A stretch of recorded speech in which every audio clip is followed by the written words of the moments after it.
Ajira inaonekana imekuwa ni changamoto sana, na hasa vijana ambao wanamaliza elimu mbalimbali hawajui waende wapi kwa ajili ya kuweza kupata ajira ya kuendesha maisha yao. Kwa kuliona hilo, Tanzania Youth Coalition kwa maana ya TYC ikatambua kwamba kunalo suluhisho kwa vijana kuweza kutumia sekta ya kilimo kama sehemu ya ajira. Basi leo tutakwenda kutazama, hasa kuwatazama vijana ushiriki wao katika kilimo, na kilimo tunachokitazama hapa ni kilimo cha kisasa kabisa ambacho kinaweza kikamkwamua kijana kiuchumi kutoka sehemu moja mpaka sehemu nyingine.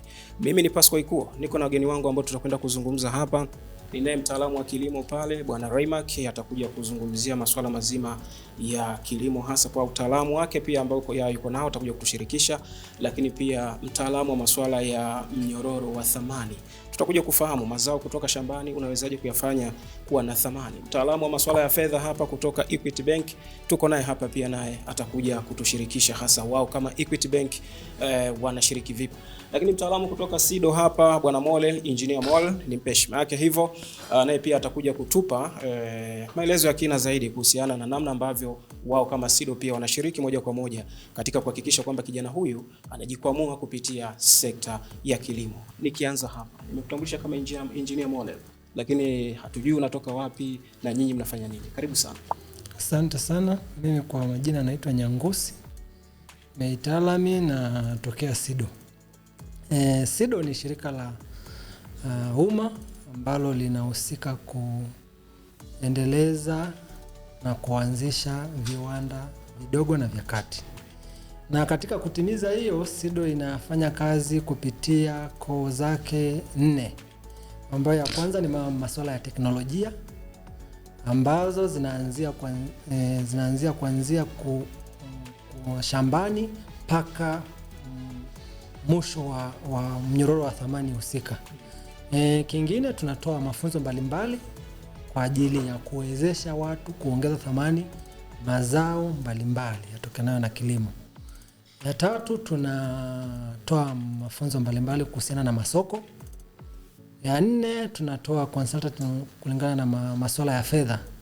Kwa hiyo tunafanya shughuli zetu kwa kupitia koo hizo 4, na lengo ni kuanzisha viwanda, na tunadili na vijana mbalimbali kwenye programu zetu, kwa sababu kuanzisha kiwanda inahitaji kuanzia raw material ambaye malighafi nyingi ya viwanda vyetu inatokana na kilimo. Kwa hiyo hizo ndio shughuli kubwa ambazo tunazifanya kama SIDO. Sawa, Engineer Mollel, lakini mtaalamu wa fedha hapo tukufahamu pia. Najitambulisha kwa majina, naitwa Machu Kanese na toka idara ya biashara Equity Bank tawi la Dodoma, na simamia vitengo vikuu kama 3, na pia tunasimamia hizo idara za upande wa utoaji wa elimu ya fedha. Nadhani kama mnavyoona agenda ya leo inahusu sana vijana na upande wa kilimo, kwa hiyo hata sisi wenyewe tuna hiyo department. Hapo kwenye upande wa mnyororo wa thamani ndio tufahamu, lakini pia unatoka wapi hasa? Mimi naitwa Michael Nobet Mshingo kutokea kampuni ya Value Farm Africa, ambayo ni chimbuko la kikundi kinachoitwa Kituja, tukipatikana Dodoma, kata ya Matumbulu, mtaa wa Nyelele, lakini kwa sasa hivi shughuli zetu tunazifanyia kata ya Hazina, mtaa wa Kinyambwa Lodi. Sisi tunajihusisha na mnyororo wa thamani kibiashara. Sawa sawa. Na mwisho hapo kaka? Kwa majina naitwa Clever Francis Peter, natokea katika taasisi ya Young World Feeders, najishughulisha na shughuli za uzalishaji wa mazao ya mboga mboga na matunda. Tuanzie hapo kwenye uzalishaji wa mazao ya mboga mboga na matunda. Kwa namna gani hasa mnaweza kuzalisha haya mazao ya mboga mboga na matunda? Taasisi yetu ni ya mtu mmoja, lakini kuna mafunzo ya vijana mbalimbali ambao wanakuja wanajifunza kwa vitendea kazi vinavyopatikana pale, pia kwa vitendo zaidi ambavyo inaweza kuwasaidia kuweza wakitoka pale kwenda kuanzisha shughuli za kilimo kupitia uzoefu waliopata Young World Feeders. Sawa, tumemsikia mtaalamu wa kilimo anasema kwamba vijana wanajiunga na kuweza kushiriki ama kuanzisha sasa masuala mazima ya kilimo. nyinyi kama SIDO mna mchango gani hasa kwa hao vijana ambao wanaona fursa kupitia sekta ya kilimo, lakini bado pia wakati mwingine wanakuwa pengine wanaweza kuwa wanalima kwa mazoea, hawajui namna gani wanaweza kujitoa kwenye kilimo kile cha mazoea kwenda kwenye kilimo cha kisasa zaidi? Asante sana. Sisi kama SIDO tuna fursa nyingi kwa vijana, hasa kwenye kuongeza thamani kwenye mazao ya kilimo. Kwa hiyo huwa tunatoa mafunzo na tunalea. Mtu anavyoanza tunapompa mafunzo tunamlea kwamba tuna kituo cha mafunzo. Kwa hiyo kwa kijana ambaye atapata mafunzo kwetu, tunampa muda wa kutumia kile kituo chetu kama kuanzia sokoni. Kwa hiyo fursa hizo zipo, na pia tunatoa ushauri, kwa sababu kwenye biashara inategemeana kwenye uongezaji wa thamani, kwamba unaongeza zao lipi na linahitaji mtaji kiasi gani. Kwa hiyo hata kama vijana wakija, inawezekana kijana akaja na mawazo, kaambia kwa level yako ya mtaji inabidi uanzie hapa ili uelekee unakotaka. Kwa hiyo fursa zipo na tunawakaribisha vijana, na pale SIDO kuna daftari la kujiandikisha na unaandika kwamba unahitaji kujifunza nini, au sasa hivi unajifunza, unatamani malengo yako ni nini. Kwa ile daftari linakuwa, hata fursa zikitokea SIDO tunawatumia message moja kwa moja kwenye message ya kawaida. Tuna magrupu ya WhatsApp ambao hata fursa zikitokea ni rahisi kijana kukutana nazo. Kwa hiyo hizo ndio fursa ambazo tunazo. Engineer Molel amezungumzia kuhusiana na mtaji kwa vijana. Nitakuja kwako mtaalamu wa masuala ya mnyororo wa thamani. Natamani tusikie kutoka kwa mtaalamu wa masuala ya fedha. Nyinyi kama wataalamu wa fedha, masuala ya fedha, mnawasaidiaje vijana hasa? Kwa sababu kuna kijana mwingine ni kweli ana mtaji kidogo, mwingine hana kabisa. Anahitaji kuingia kwenye sekta ya kilimo ili aweze kuifanya kwake kuwa ni fursa ya ajira. Niseme kwamba Equity Bank tulisaidia benchi. Program zetu za usifani hatukimbilii kufuata kijana kwa ajili ya kuhusiana sana na mambo ya mkopo. Kwa hiyo kwetu sisi tunasema mkopo ni zaidi yake. Na tunafanyaje sasa? Sisi tuna program ambayo inaitwa Financial Patience. Kwetu sisi tunaamini kwamba ndio fursa ya kwanza ya kijana za kupata kupitia Equity Bank. Na hiyo fursa ya sizable engine ambayo sawa almost party kama kuita. Tuna digest ya mafunzo kulingana na nature ya vijana tunao. Then naelewa tuna academy za vijana. Vijana wako shuleni, vijana ambao wako kwenye sekta za mnyororo wa performance and agriculture. Kwa hiyo sasa wachao ili tuingize bench. Banking ilianzisha mfumo huu ambao kwamba wanatumia kwanza kwa trainings.